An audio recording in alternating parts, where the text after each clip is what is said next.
Hola, hoy les traigo el resumen de este libro que tengo aquí, que es Reencuentro del autor Fred Ullman, el cual habla, se contextualiza en la época del Holocausto nazi, es decir, 1932-33, durante la Segunda Guerra Mundial, y habla de dos amigos que se conocen ese mismo año y su amistad dura, la verdad, bastante poco, muy breve, menos de un año, debido justamente a esta guerra y a las diferencias, eh, de creencias que tenían ambas familias, lo que los hace separarse.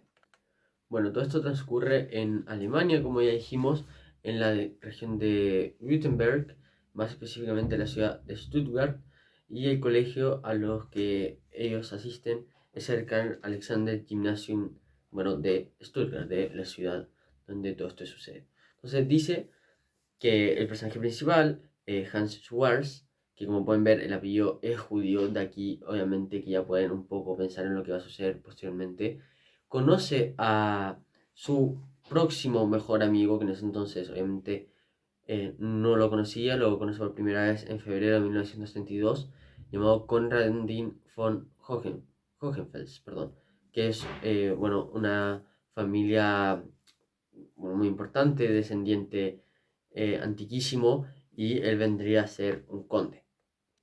Para Hans, el concepto de amistad tenía que ser algo muy específico y muy refinado. Él no tenía ningún amigo, tenía una buena relación con sus compañeros de curso, pero ninguna amistad en particular en sí muy arraigada. Y esto debido a que, por su concepción de amistad que ya dije que tenía, es decir, tenía que ser un amigo perfecto al que le dedicara mucho tiempo, que cumplía con sus requisitos, etcétera, etcétera. Y al ver por primera vez a Conrad entrar a su clase porque viene como un alumno nuevo, al tiro sabe que él tiene que ser su próximo amigo. Pero el problema que ahora surge es cómo acercarse a él, porque al igual que él, nota que es bastante tímido. Entonces empieza a hacer una serie de cosas para buscar su amistad. Por ejemplo, en la clase de gimnasia se ofrece como voluntario para hacer unos ejercicios y así obviamente demostrar su valentía y sus capacidades en las barras. Sin embargo, esto no era una misión fácil porque el caviar de la clase, que estaba compuesto por tres alumnos y era como los más, inteligentes, respetuosos y, como se podría decir, de la clase alta del curso, trató de conseguir la amistad de von Hohenfels al ver lo que tenía este talán tan elegante y refinado. Sin embargo, no los aceptó. Entonces, obviamente, aquí Sugar se encontraba ante una situación, Schulz, ante una situación bastante complicada.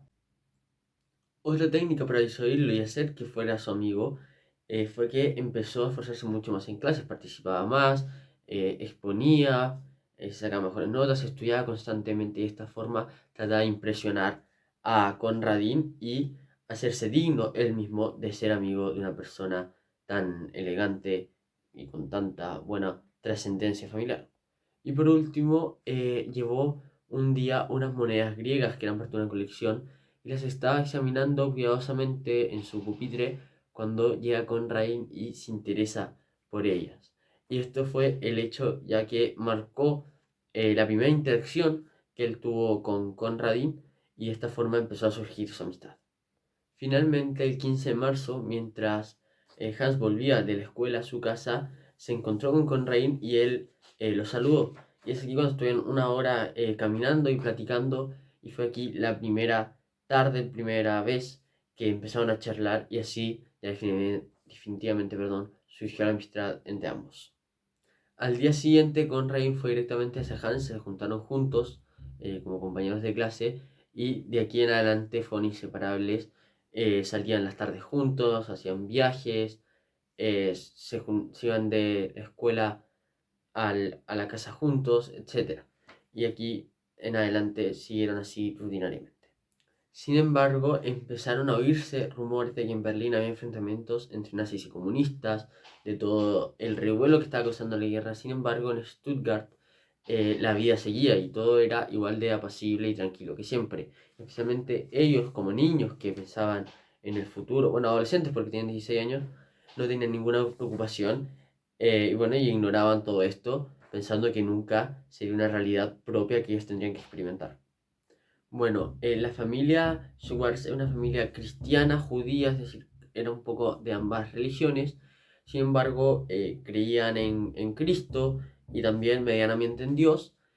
Pero todo esto cambió un día en que Hans presenció cómo sus vecinos, los Bauer, mientras sus padres y la criada habían salido, habían dejado a sus hijos solos en la casa. Se provoca un incendio y obviamente todos mueren, y los niños chicos, pequeños, de unos cuantos años, obviamente también. Y esto a él lo conmovió bastante y se empezó a replantear las cosas de cómo puede un Dios todopoderoso o una figura omnipotente que no pueda salvarlos y provoque tanto dolor y sufrimiento en las personas. Es decir, si tiene este poder de ser un salvador, etcétera, y que nada lo detiene, ¿por qué no evita todas estas situaciones y deja que esto pase? Esto lo habló con su mejor amigo Conrain, sin embargo, Conrain se negaba a creer que no existiera un Dios todopoderoso. No sabía la explicación exacta de por qué dejaba que estas cosas sucedieran, pero él seguía firme a su creencia de que sí existía y que, bueno, él era superior a todos nosotros, obviamente. Y esto, después de hablarlo con el pastor Conrain, le da una explicación que es bastante razonable, la verdad, a mi punto de vista, que es que sin la existencia de este mal no apreciaríamos el bien. Y es por eso que, aunque las cosas malas, por muy terribles que sean, son necesarias para que los humanos imperfectos cometan sus propios errores y nos demos cuenta de las virtudes de la vida y de, obviamente, de las cosas pequeñas y lo afortunados que somos. Y además de estos temas existenciales, de qué era la vida, de cómo hay que aprovecharla, cosas que debatían Hans y Conrain, que la verdad eran bastante esenciales, también tenían otros intereses bastante culturales, como el arte, la ópera, estas colecciones de monedas que tenían, el teatro, el expresionismo, em, la poesía, los libros, etcétera. Y esto eran actividades que se dedicaban a diario ambos amigos a realizar y a debatir juntos. En cuanto a las chicas, se mantenían bastante aislados porque ellos, como eran tan perfectos, encontraron que no existía su ideal todavía encontrado de mujer, por lo tanto no le eran interesantes. A pesar de todos estos temas y actividades que compartían, no sabían mucho de la vida familiar de uno del otro. Bueno, sabían uno que otro dato, pero nunca habían entrado a la casa del otro, no conocían a sus padres, ni nada. Entonces, un día mientras estaban, bueno, juntos caminando y estaban a punto de separarse, Hans iba a su casa, Hans le pregunta, mejor dicho, si quiere pasar a su casa, a lo que Conrad, un poco titubeando, acepta, y es aquí la primera vez que, bueno, conoce a sus padres y la casa misma de su mejor amigo. Bueno, y contextualizando por qué dije anteriormente que no eran propiamente tales judíos. Porque bien, sí se consideran judíos, pero esto solo consistía en que una vez al año iban a, en el Día del Perdón, que es, bueno, un día obviamente conmemorativo judío donde piden perdón por todas las cosas que hacen, etcétera, iban a la sinagoga, se abstenían de fumar y de viajar y bueno, y rezaban ahí, pero nada más, no es que tuvieran rituales judíos, ni mucho menos.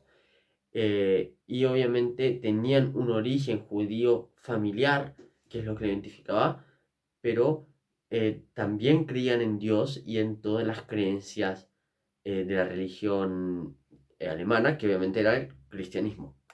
Es más, el padre de Hans había peleado en la Primera Guerra Mundial por Alemania y por lo tanto se sentía muy a gusto ahí, no sintiera que era como, bueno, ¿cómo se podría decir? Un invitado en Alemania, sino que era su propia casa. Entonces nunca dudó de que los nazis le fueran a hacer algo. Él se sentía parte de ellos y lo tomaban como una enfermedad, un virus que tenía una cura. Es decir, estas personas están un poco locas, ¿no? Y se iba a arreglar, pero nunca les preocupó mucho el tema de que podrían sufrir o estar en peligro. Es por esto que el mismo padre de Hans se autodenominará así como un asimilacionista, que es la persona que adopta como la cultura externa como propia. Obviamente refiriéndose, en el caso suyo, que como muy bien dijimos, él adoptaba la cultura y la religión, perdón, de Alemania, pero obviamente esto no le causaba ningún problema. En el caso de la madre de Hans ya no era por un tema propio de su cultura, sino que simplemente que no asimilaba de que una persona pueda ser tan mala como para querer odiar tanto a otra persona por ser judío, por lo que sea. Entonces, como que no le daba credibilidad a esto, lo sentía simplemente que era imposible de que hubiera gente con tanto odio en sí misma para querer matar a otras personas. Bueno, volviendo al tema, porque obviamente yo aquí voy relatando cómo se lo hace en el libro, y ahora vuelven al momento en que Conrain visita la casa de Hans. Pues bien, él quería pasar desapercibido, que no lo vieran sus padres, sin embargo, la madre escucha las pisadas, lo llama y obviamente tiene que presentar a Conrain, y su madre perfectamente educada lo saluda, le dice que pase, le pregunta cómo está, etcétera, y sube al segundo piso a la pieza de Hans. Y aquí están un rato, ven las colecciones que tiene, etcétera. Bastante orgulloso con Rain por sus adquisiciones. Y instantes después abre la puerta y viene el padre de Conrain a saludarlo, quien la verdad se comporta a juicio de Hans de una forma muy despreciable, porque trata a Conrain no como un niño, sino como una persona de alto rango por su estatus de conde. Le dice Herr